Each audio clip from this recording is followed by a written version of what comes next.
오늘 여러분과 2020년의 축복이라는 제목으로 말씀을 나누고자 합니다. 이 복이라는 단어, 우리에게 참 중요한 단어이기도 합니다. 이 복이라는 단어를 우리가 늘 쓰기도 하고, 복 받으라, 새해 복 많이 받으세요 라고 여러분들 지난주에 세배하지 않으셨습니까? 예, 저는 세배를 못 받았습니다. 아직 어려가지고. 큰아들도 세배 안 하더라고요. 세뱃돈은 그래도 준 것 같아요.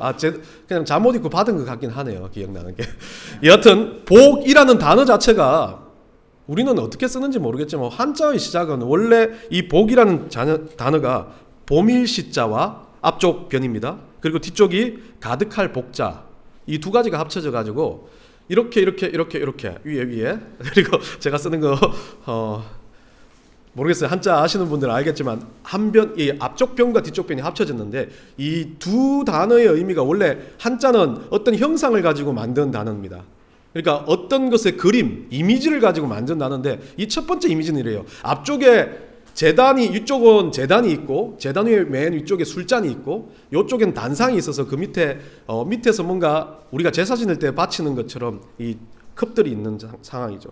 그래서 위쪽에서 흐르는 술이 넘쳐가지고 옆쪽으로 내려간다는 의미를 가지고 있습니다.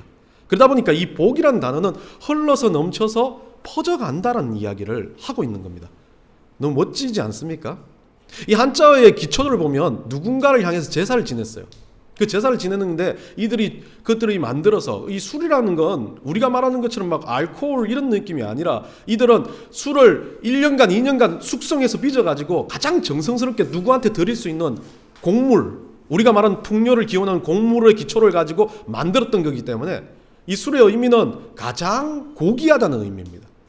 이것을 드리는데 이것이 막 차고 넘쳐가지고 풍성해가지고 옆에 있는 4잔까지 차고 넘칩니다. 우리 성경의 기록에는 주님께서 주시는 그 은혜가 4잔에 차고 넘친다는 고백들이 참 많아요. 다윗이 했던 고백처럼요. 그런데 이 이야기를 보면서 저는 생각나는 한 사건이 있습니다. 마태복음에 나오는 사건입니다. 여러분들 기억나실지 몰라요. 15장에 어떤 여인이 있어요. 이 여인이 딸이 병에 걸려 있는데 딸이 죽어가는데 예수님이 그 시돈 지방에 자기가 있는 그 지방 가나안이라는 지방에 가까운 지방, 이 가나안 땅에 사는 여인인데 가나안이라고 말하는 이 지역은 오늘날 판자촌과 같은 곳이었어요. 그러다 보니까 이 여인은 그 이스라엘 민족들 중에서 어떤 취급을 당하여 개 취급을 당했어요. 같이 상종 못할 그런 존재들이었습니다. 그런데 이 여인이 시돈 지방에 예수님이 나타났다는 이야기를 듣고 자기 딸을 살리려고 그 가나안에서 내려와가지고 예수님을 만납니다.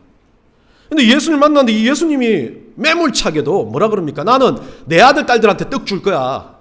그런데 너 같은 개가 와서 나 개한테 떡 못 줘 라고 이렇게 매몰차게 말을 합니다. 근데 개한테 던져주는 것처럼 좋겠다라고 말하는 이 여인이 그렇습니다. 주님 맞습니다. 제 개입니다. 그런데 개는 어떻습니까? 주인의 상에서 떨어지는 부스러기도 먹는 게 개입니다. 나한테 부스러기라도 던져주세요 라고 말합니다. 예수님 이걸 보시려고 말한 거죠. 그러니까 이 여인이 그렇게 말하자 예수님도 감탄을 하며 말합니다. 오늘 성경에는 그렇게 감탄했다고 말하지 있지 않지만 헬라어 구절에는요 뭐라 그러냐면요 여자여 내 믿음이 크도다라고 이야기하는데 이 크도다라는 뜻이 어떤 것과 비교될 수 없다라고 이야기합니다. 어떤 믿음과도 견줄 수 없는 믿음을 네가 갖고 있구나. 네가 예수 그리스도 나 구원자인 내가 누군지 생명의 떡인지 그 떡을 부스러기라도 먹으면 내가 구원을 취하겠다라는 내 딸을 살리겠다는 믿음이 있다면 그 믿음대로 될지어다 라고 말합니다. 그 역사가 그 딸이 살아나고 그 소원대로 되는 역사로 이어집니다.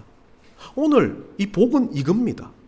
제단 위에서 떨어지는 그 은혜가 차고 넘쳐가지고 부스러기라도 나에게 떨어지면 그것을 받고 어떻게 해요? 믿음으로 간직할 수 있을 때 이게 복이 된다는 거죠. 다른 말로 하면 복 중에 복, 가장 귀한 복은 돈을 많이 벌고 세상에서 잘 나가고 명예와 어떤 것을 가지는 게 아니라 우리 주님이 주시는 떡 쪼가리를 먹는 것, 우리 주님이 주시는 은혜의 쪼가리를 먹을 수 있는 믿음이 되는 것, 그게 바로 복이라는 겁니다. 쉽게 말하면 예수 믿는 것, 복이라는 거죠. 가장 귀한 복이라는 겁니다. 이 복과 어떤 것과 비교될 수 없는 존귀한 복이 예수 믿고 구원을 받는다는 겁니다. 여러분 요즘 인터넷상에 TV상에 아주 핫한 코로나 바이러스 말고요, 핫한 분이 한 분 있습니다. 양준일. 저도 정말 놀랐어요. 그분의 과거를 캐면 캘수록 좀 거친 바나나 같은 이미지였던 그분의 삶이 정말 신실하고 정말 올곧은 삶을 살았구나. 한국 사람이 그렇게 비판하고 반대를 해도 이 사람은 한국에서의 삶을 가장 밑바닥으로 살다가 또 지금도 그렇게 스타였던 사람이 미국에서 레스토랑에 웨이트리스를 하면서 웨이트를 하면서 웨이트리스는 아니잖아. 웨이트를 하면서 자기 삶을 유지하는데 이 삶이 어떤 것과도 비교되지 않는 현재의 삶이 자기는 행복하고 감사하다는 겁니다. 그래가지고 이번에 와서 다시 막 많은 기획사들이 가고 뭔가 막 프로그램 만들자라고 하는데 이 사람은 다 그런 것도 하지 않고 처음부터 시작하겠다라고 이야기하면서 기획사도 들어가지 않고 자기는 그냥 팬클럽 친구들과 함께 조금 이 일들을 해보겠다라고 말을 합니다. 그러면서 자기가 첫 번째 하고 싶은 게 자기가 만든 책을 나누고 싶다.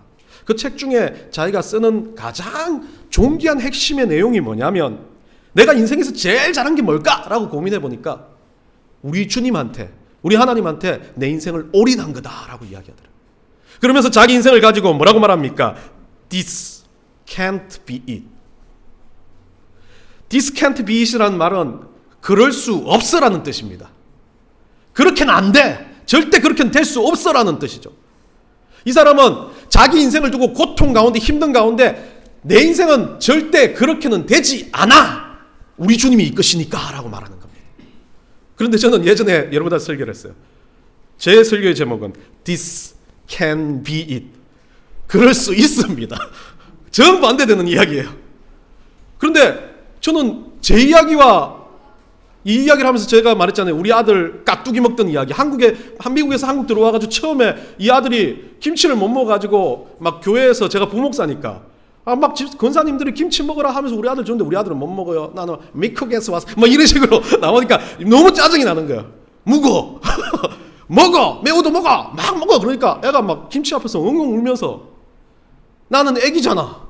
애기니까 아빠 그럴 수 있어. 라고 이야기하더라고요. 그때 저도 막 가슴을 치며 울었어요. 그럴 수 있는데 내가 왜 이해하지 못했을까라는 거였죠. 근데 이분은 다른 말을 해요. 그럴 수가 없다. 근데 두 가지 의미가 같은 신앙인으로 볼 때 제가 더 저차원적인 신앙이었던 것 같아요. 우리 하나님 입장에서 바라봤을 때는 어떤 일도 다 그럴 수 있어.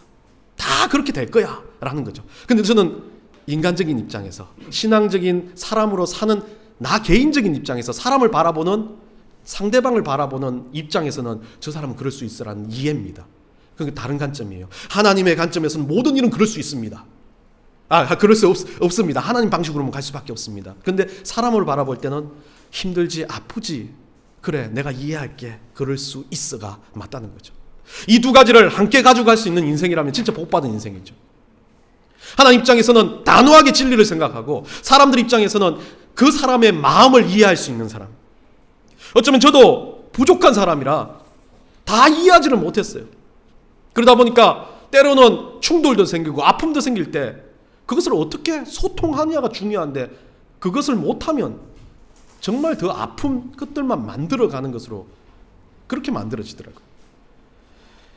요 근래도 그런 아픔의 마음이 있었어요.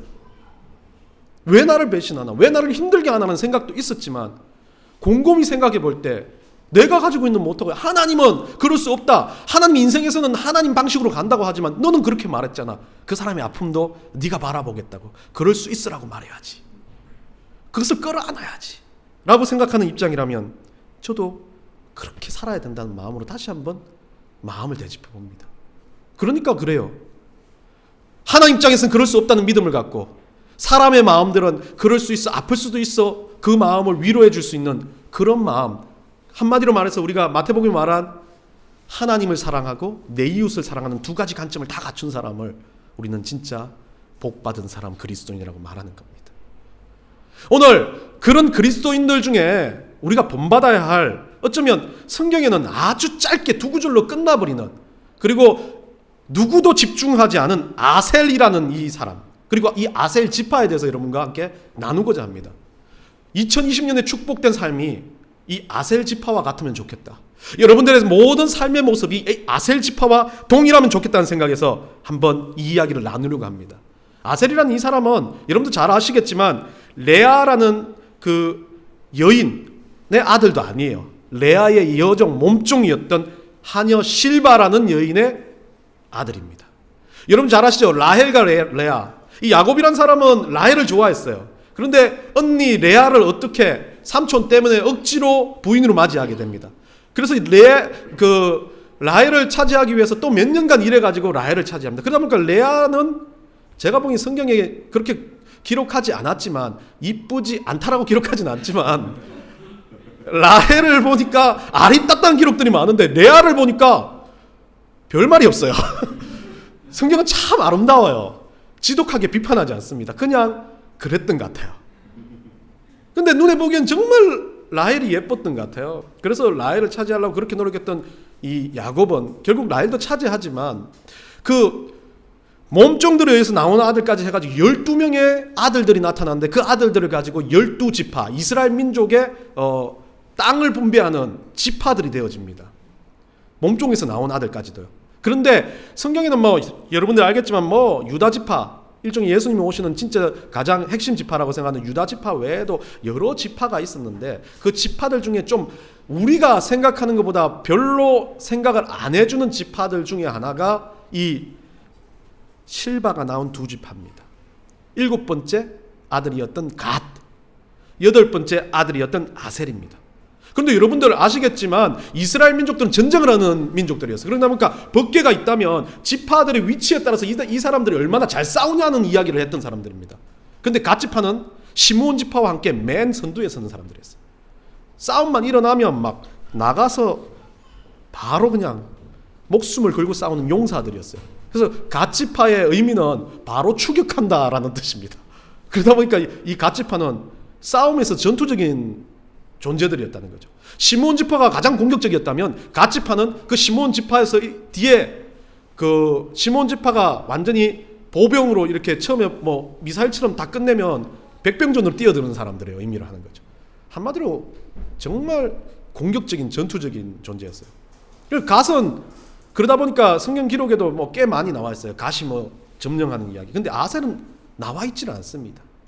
아셀 지파의 위치는 이 지중해 쪽으로 뻗어가지고 북쪽 상단, 그러니까 여러분들이 아시는 저쪽 그 로마 쪽으로 가는 길 상단의 북쪽에 있어요. 그러니까 지파들 중에 가장 북쪽에 지중해 바다 쪽을 가지고 있습니다. 그러다 보니까 이 아셀 지파는 언제나 전투를 잘하고의 부분이 없었어요. 이 사람들은 잘 견디고 방어를 잘하는 사람들이었습니다. 왜냐하면 위쪽에서 내려오는 사람들에 대해서 늘 방어를 해야 되는데, 이 아셀 지파가 무너지면 12지파가 깡그리채 뚫리는 경향이 되는 거죠. 바닷길에서부터 위에 북쪽 길에서도.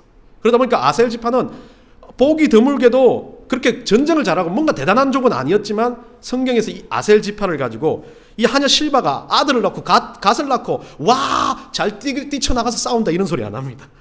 정말 잘 싸우는 내 아들 이런 소리도 하지 않습니다. 근데 아셀 지파를 놓고는 이 레아가 너무 기뻐가지고 외치는 소리가 기쁘도다. 모든 딸들이 나를 기쁜 자로 하리로다 라는 말을 합니다.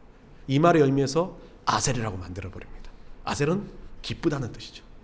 아셀이란 말은 감사란 뜻이고, 아셀이란 말은 다른 말로 복이라는 뜻으로 쓰여집니다. 여러분들, 아셀의 이 이름의 뜻은 기쁨, 행복, 복 이런 것을 이야기하는데, 결국 이 아셀의 이야기를 걷대 아세웰이라는 단어로 해가지고 여러분들이 제일 잘 아는 시편 1장 1절에 여러분들 암송하십니까? 복이 있는 사람은 악인의 꾀를 쫓지 아니하는다라 할 때 그 복에 아세웰이라는 단어를 씁니다. 구약에 있어서 가장 40몇 번을 사용하지만 20몇 번이나 이 복이라는 단어로 의미로 아셀이라는 단어를 이야기를 합니다. 이 아셀이라는 이 사람의 이 지파의 모습에서는, 이 공동체의 모습에서는 이름대로 산다 했을 때 저는 그랬을 거예요. 이들의 삶에서는, 이 지파의 삶들은 어떤 전쟁의 의미가 아니라 누군가가 공격해오면 막 막는 거예요. 막 욕을 해도 그냥 가슴으로 묻으면서 그래 그럴 수 있어 라고 생각하는 사람들의 족속이었다는 거죠. 그러다 보니까 끌어안아주는 사람들이, 그러다 보니까 누군가 공격을 하면 방패로 막는 사람이에요. 우리는 어떻습니까? 저도 그렇더라고요. 저도 몰랐는데 저한테 툭 찌르니까 막 두 개를 들고 막 찌르려고 그래요. 이게 사람의 속성인데, 아셀은 찌르니까 막으면서 또 찔러봐 라고 하는 사람들이. 결국 이 아셀의 지파의 모습에서는 우리가 알지 못한 무언가가 있었을 텐데, 방어하는 무언가가 있을 때 그 방어하는 기술이 뭐냐 하면 기쁨이라는 겁니다. 기쁘다는 거예요. 미친 거죠. 누군가 나를 공격하는데도 한 번 더 해줘, 기뻐. 완전히 메조키스트도 아닌데 그게 기쁘다는 거예요. 왜 기쁠까요? 이유를 알아야 되잖아요. 그 이유의 근본적으로 여러분과 함께 나누려고 하는 겁니다. 이유의 근본을 알기 위해서는 이 책을 여러분들이 한번 봤으면 좋겠어요. C.S. 루이스라는 사람이 쓴 예기치 못한 기쁨이라는 책입니다. C.S. 루이스가 순전한 기독교라 예기치 못한 기쁨 두 책을 상당히 다른 것도 있어요.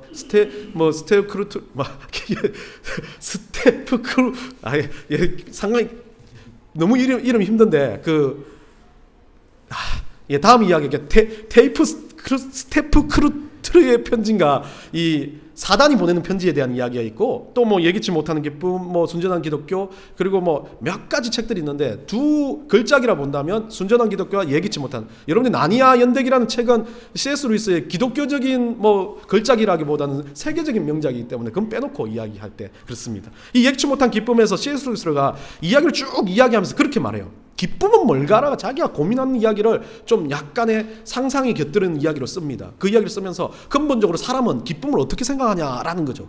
그 기쁨이 관념적이라는 거예요. 기쁨이 현상적이라는 거예요. 내 눈앞에 민재 앞에서 엄마가 갑자기 예배 마치고 나서 10,000원짜리 딱 꺼내면서 PC방 10시간 굿 그렇게 말하면 민재 바로 기뻐하지 않습니까? 보이니까, 내가 좋아하는 눈앞에 보이는 것 때문에 기뻐하는 그 기쁨이 진짜 기쁨이냐는 거예요. C.S. 루이스가 묻습니다. 그리고 또 하나는 관념적으로 기쁨의 대상을 만든답니다. 갈망을 한대요. 내가 뭔가 잘해? 내가 뭔가 좋아해? 그래서 나는 이걸 계속 열심히 할 거야? 그런데 그걸로 인해서 뭔가 대회도 1등하고 당첨이 됐어요. 와, 기쁘다라고 생각한다는 거죠. 근데 C.S.는 이 두 가지 기쁨을 갈갈이 부숴놓는 게, 그것 두 개가 일어날 때 가장 중요한 핵심의 삶에서 가지고 있는 핵심 요소가 뭐냐면 네가 갈망하기 때문이다. 네가 PC방을 갈망하기 때문에 엄마가 10,000원 줄게 라고 이야기했을 때 PC방 가 했을 때 그 기쁨은 이루 말할 수 없다는 거죠. 내가 열심히 그걸 잘한다고 생각해서 노력했을 때 1등을 했고, 그 1등으로 인해서 내가 그 갈망했던 누군가를, 내가 이걸 잘한다는 걸 사람들이 말해줬잖아요. 그것을 내가 받으니까 그 갈망했던 것이 이루어졌을 때 뭐가 돼요? 기쁨이 찾아왔다는 거예요. 그래서 기쁨의 깊은 자리에 들어가 보니까 진짜 우리의 기쁨은 우리가 예기치 못하게 다가오는 그 기쁨, 누군가도 알려주지 않았던 그 기쁨, 내가 갈망했을 때 언뜻 나에게 스쳐 지나가게 평안이라는 가슴으로 다가오는 그 예수 그리스도라고 말합니다. 나는 몰랐는데, 나는 그분이 진짜 그런 분인지도 몰랐는데 어느 날 갑자기 내 가슴을 후려치면서 내가 죄인이구나, 내가 그렇게 세상에서 기뻐했던 그 기쁨들이 다 사라지고 주님밖에 없어요라고 만드는 그 기쁨이 진짜 기쁨이라고 말을 합니다. 왜요? 나도 모르게 세상 것을 갈망하는 것보다 더 이것을 갈망하고 있었는데 몰랐다는 거예요. 그 위에 갈망을 이것이 듣고 있었다는 겁니다. 다른 말로 하면 아셀 지파는 하나님에 대한 갈망으로 살아갔다는 거예요. 아셀 지파는 늘 하나님 앞에 같이 가는 인생이었다는 이야기를 하고 있습니다. 그래서 오늘 이 아셀 지파를 가지고 우리가 짧게 한 3가지 정도, 아셀 지파가 왜 그렇게 축복을 중심으로 받는 지파였는지를 나누면서 말씀을 마치고자 합니다. 첫 번째, 이 아셀 지파가요, 대단한 지파도 아닌데 이 아셀 지파가 그렇게 대단한 축복을 받게 되는 근본 요소는 조금 전에 말했던 것처럼 기쁨이라는 이 단어인데, 이 기쁨이 단순한 기쁨이 아니라 지파 내, 공동체 안에서의 기쁨이었다는 겁니다. 우리 한국 사람들을 말하는 사돈이 땅을 사면 배가 아프다 그러잖아요. 우리 요즘에 교회에서 나오는 말이 있어요. 옆에 교회가 서면 배가 꼬인다라 그래요. 근데 정말 여러분들 이건 우스갯소리라서 들으세요. 옆에 교회가 부흥하면 배가 꼬이는 게 아니라 새벽기도 하다 죽어야 된다 그래요. 그럼 하여튼 목사님들 사이에 그런 이상한 소리를 합니다. 근데 저는 그런 의미에 두는 게 아니라 사람의 마음은 욕심이 있기 때문에 똑같아요. 저 사람들이 우리와 똑같은 공동체를 보이지 않는 거예요. 같은 공동체인데요. 늘 저는 강조하지만 옆에 있는 교회도 하나님을 믿는 같은 공동체로 강조하지만 안 돼요. 왜요? 그분들 나름대로 공동체를 갖겠자 생각하고 저한테는 이쪽 공동체하고 좀 다르지 않나요? 라고 말해버리니까요. 근데 이 아셀 지파는요, 엄청 넓은 땅을 차지했고 거기에 사는 모든 사람들이 어땠어요? 모두 다 한 가지 갈망 때문에 기뻐할 수 있었다는 거예요. 우리 하나님. 우리 하나님이란 그 존재 때문에 기뻐할 수 있었기 때문에 이들은 뭐 했습니까? 마가복음 9장 41절에 나온 것과 똑같아요. 너희가 그리스도에 속한 자이며 물 한 그릇을 누구에게 진실로 대접하면 누구든지 저가 결단코 상을 잃지 않겠다라고 하신 예수님 말씀처럼 여기 아셀 지파에 사는 모든 사람들은 예수님 때문에, 우리 하나님 때문에 모든 나그네와 모든 사람들한테 어떤 것을 대접하고 어떤 것을 베푸는 사람들이었어요. 그런데 다른 말로 하면요, 뭐가 있기 때문에 베풀 수 있습니까? 자기한테 만족감이나 기쁨이 없으면 절대 베풀 수가 없어요. 막 악다구니를 쓰고 막 짜증이 나요. 정지사님 죄송합니다. 정지사님 저보다 키가 크고 너무 잘생겼잖아요. 그래가지고 정지사님 찬양 인도할 때마다 막 성도들이 이렇게 찬양하고, 제가 찬송가 할 때마다 막 뭐가 틀리나 보자 막 이렇게 나온다면 저는 어느 순간 생각에 정지사님 끌어내리고 뭔가 좀 더 못하는 찬양 인도자를 제가 세워야 되겠습니다라고 생각하지 않겠습니까? 사람의 마음은 욕심은 그래요. 내가 부각되고 싶고 보이고 싶고 누군가를 베풀고 싶은 심정은 내가 여유롭지 않으면 안 돼요. 그래서 저는 어떤 생각이 들어요? 정집사님은 원래 저보다 찬양을 잘하고 저는 정집사님보다 키가 작고 똥똥하고 아무것도 못해도 저한테는 쌍둥이가 있다, 이런 생각을 하면서 평안을 가지고 있다면 그때부터는 다른 느낌이 되어진다는 거죠. 비교하고 견주고 질투하고 짜증내고 어떤 것에 대해서 무언가 남들과 관계성에서 자신의 눈이 아닌 욕망의 눈으로 보기 시작하면 그때부터는 기쁨이 없어진다. 아셀 지파는 달랐다는 거죠. 아셀 지파는 거기들 안에 너무나 행복함이 있었고 평안이 있었고 베풀고 싶은 은혜가 있었기 때문에 하나님은 너희들이 진짜 기쁨을 아는구나, 그러면 너는 너희들의 기쁨은 홀로 넘칠 거다, 너희들의 기쁨은 축복이 될 거다라고 축복해 주는 겁니다. 여러분, 예전에 TV에 보면 제가 정말 기억나는 게 이거 엄청나게 오래 했어요. 뭐 자나 코미디언이 자나. 그런데 그 자나 코미디언이 그분이 하는 거 보면 대부분 비판적인 게요. 키 크잖아, 잘생겼잖아, 나쁘잖아, 막 이렇게 이야기하는 것 같아요. 그런데 그 자나를 들으면서 제가 너무 웃긴 게, 코미디언 그분이 계속, 제가 그 프로를 꾸준히 중고등부 사역을 했어야 돼. 그때가 한 5, 6년 전이었을까요? 꽤 됐어요. 그래서 유심히 봤어요. 근데 10배, 20배, 30회를 봐도 그 1년을 가까이 봐도 좋은 말을 하지 않더라고요. 안 좋잖아, 나쁘잖아, 막 이런 말밖에 안 해요. 심한 말밖에 안 해요. 못생겼잖아, 막 이런 거. 그런데 제가 그걸 보면서 느낀 게 그거예요. 저 하나를 바꾸면 되잖아, 기쁘잖아, 행복하잖아 라고 바꾸면 되잖아라고 생각했던 적이 있습니다. 사람의 의도는 그런 거예요. 이 아셀의 족속들은 그랬다는 것 같아요. 힘든 일이 있었어요. 왜요? 외부에서 계속 침입을 해오잖아요. 막아야 되잖아요. 여러분들 그거 얼마나 스트레스가 돼요. 밤새 일어나면 삐 졸리고 막 잠 못 자고 일어나가지고 방패 들고 나가야 된다고 생각해봐요. 그런데 이 사람들은 어떻게 해요? 내가 막았으니까 밑에 아들이 발 뻗고 자잖아. 우리 국군의 생각입니다. 이걸 뭐 이해를 못 하십니까? 군대를 갔다 왔어요. 이해를 하시죠? 우리 어릴 때 장병 아저씨, 뭐 편지 쓸 때 그러잖아요. 장병 아저씨들 때문에 저는 발 뻗고 자요. 너무 감사합니다. 그래가지고 제가 최신부 장관상을 받았던 자랑을 했잖아. 죄송합니다. 예, 그런 것들이잖아요. 그거와 똑같은 생각을 하면서 이 사람들 어때요? 나 때문에 이 이스라엘 민족이 편하잖아. 내가 고생하는 것 때문에 누군가 은혜를 받잖아. 내가 이렇게 아파하는 것 때문에 누군가 기쁨을 간직할 수 있잖아 라고 생각한다면 그게 바로 아셀 민족의 평강과 똑같은 거예요. 그런 기쁨이 2020년에 여러분 가운데 있어야 된다는 겁니다. 두 번째는 뭐냐면 이들이 축복받은 것 중에 하나가 기름이 그 발이 기름에 잠긴다라는 축복을 받습니다. 여러분들 오늘 본문에 뭐 여러분들 읽어보시면 알겠지만 이들은 하나님께서 기름을 그 발에 근근히 잠기게 해준다라는 의미를 가지고 있는데요. 여러분들 이스라엘 민족들에게 있어서 기름은 참 중요했습니다. 근데 우리가 생각하는 것만큼 막 불을 켜고 이런 것들의 기름의 종류가 아니었어요. 감람류라는 이 기름을 가지고 성전에 불을 켜는데 이 성전에 불이 꺼지면 안 돼요. 그렇기 때문에 기름을 언제든지 갖다 대야 돼요. 아마 이건 제 이야기입니다. 여러분들 뭐 이렇게 막 딴 사람한테 가서 하시면 안 돼요. 이들이 이 감람류가 막 잘 발전됐기 때문에 그쪽에서 석유가 나오지 않나 지금 생각을 해봅니다. 근데 그 지중해 연안에 감람나무가 엄청 많았어요. 우리가 방풍림이라고 이야기하죠. 그래서 바닷가에 감람나무를 엄청 심었는데 이 감람나무들에서 기름이 나오는 거예요. 근데 이들에게 그 바닷가에서 감람나무가 있었고 기름을 짜는 일들을 했기 때문에 이 사람들은 방패 들고 막다가 그 다음에 기름 짜러 가고 그래야 되는 사람들이었어요. 그러다 보니까 이 사람들 참 일도 많이 하고 어려운 상황이었는데 이들에게 하나님 축복을 주시는데 이 지파에 축복을 주시는데 어떤 축복을 주냐면 기름이 막 발에 흥건히 차고 막 기름을 철퍽철퍽 밟고 다니는데 이 축복을 받으면 제가 맞죠? 이 재벌 목사가 될 텐데 이 중동이 이 축복을 받은 것 같아요. 이스라엘 민족이 원래 이 축복을 받은 것 같아요. 근데 그 기름이 넘친다는 의미는 다른 의미로 여러분들이 본다면 해석을 하면 그냥 단순하게 기름이 넘친다는 의미가 아닙니다. 감람나무는 어디에 있습니까? 아셀 지파의 땅에 있었다는 거죠. 원래부터 있었어요. 그런데 거기서 이 사람들이 땀 흘리며 어떻게 일했어요? 열심히 일했습니다. 근데 그 열심히 일한 것만큼 어떻게 해요? 하나님이 소출을 허락하시고 그들에게 은혜를 허락하신다는 거죠. 근데 그 열심히 일한 목적이 뭡니까? 우리 하나님의 성전에 불을 지피는 겁니다. 내가 사는 목적이, 내가 일하는 목적이, 내가 땀 흘리는 목적이 우리 하나님이라면 우리 하나님은 그거에 대해서 축복하지 않고는 베길 수가 없다라고 말씀하시는 거예요. 여러분들 어떤 사람은 그렇게 이야기해요. 저도 예전에 이제 미국에서 여러분들 기억나시죠? 그 미국의 그 로터리가 막 한번 대박이 터질라 그러면 막 1조 막 6천억 이렇게 갑니다. 근데 그때도 막 7천억인가 8천억까지 올라갔어요. 돈이 하나도 없었어요. 고민이 됐어요. 살까 말까 살까 말까.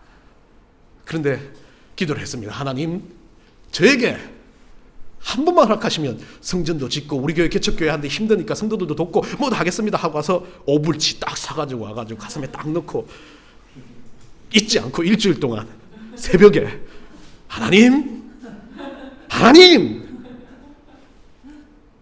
다 까봤는데 실망을 팍 하는 게 아니라 아싸 내가 이 길을 가야 되는구나 절대 안 되는구나 라는 생각을 하는 그런 로터리를 해본 적이 있어요.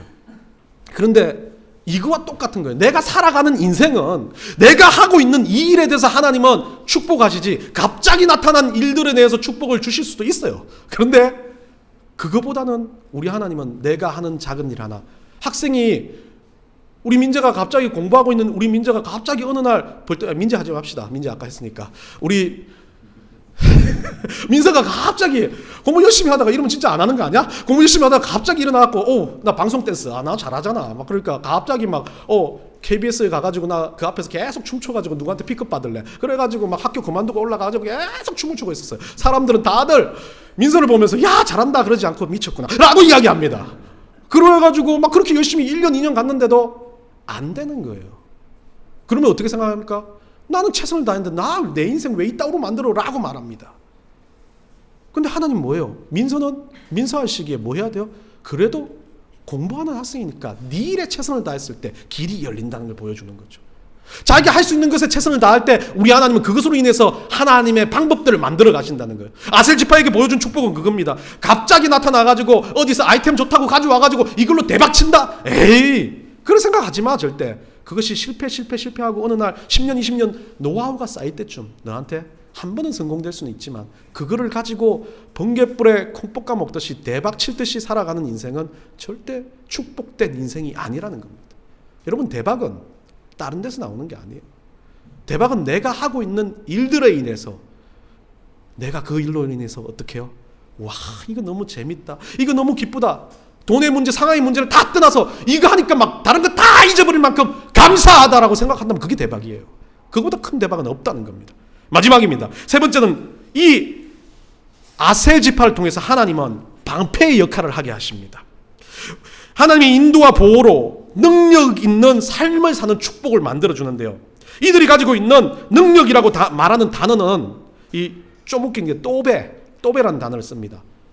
히브리어로 또베라는 단어는 안식, 힘, 능력을 이야기합니다. 결국 힘, 능력, 안식을 이야기하는데 이들이 가지고 있는 능력 중에 가장 큰 능력은 안식이라는 능력이라는 거죠. 이들이 가지고 있는 가장 큰 능력은 예수 그리스도를 믿고 살아가는 일종의 하나님을 믿고 살아가는 능력의 믿음이라는 것을 이야기하고 있습니다. 이들이 왜 방패가 될 수 있습니까? 이것 때문에 되는 거죠.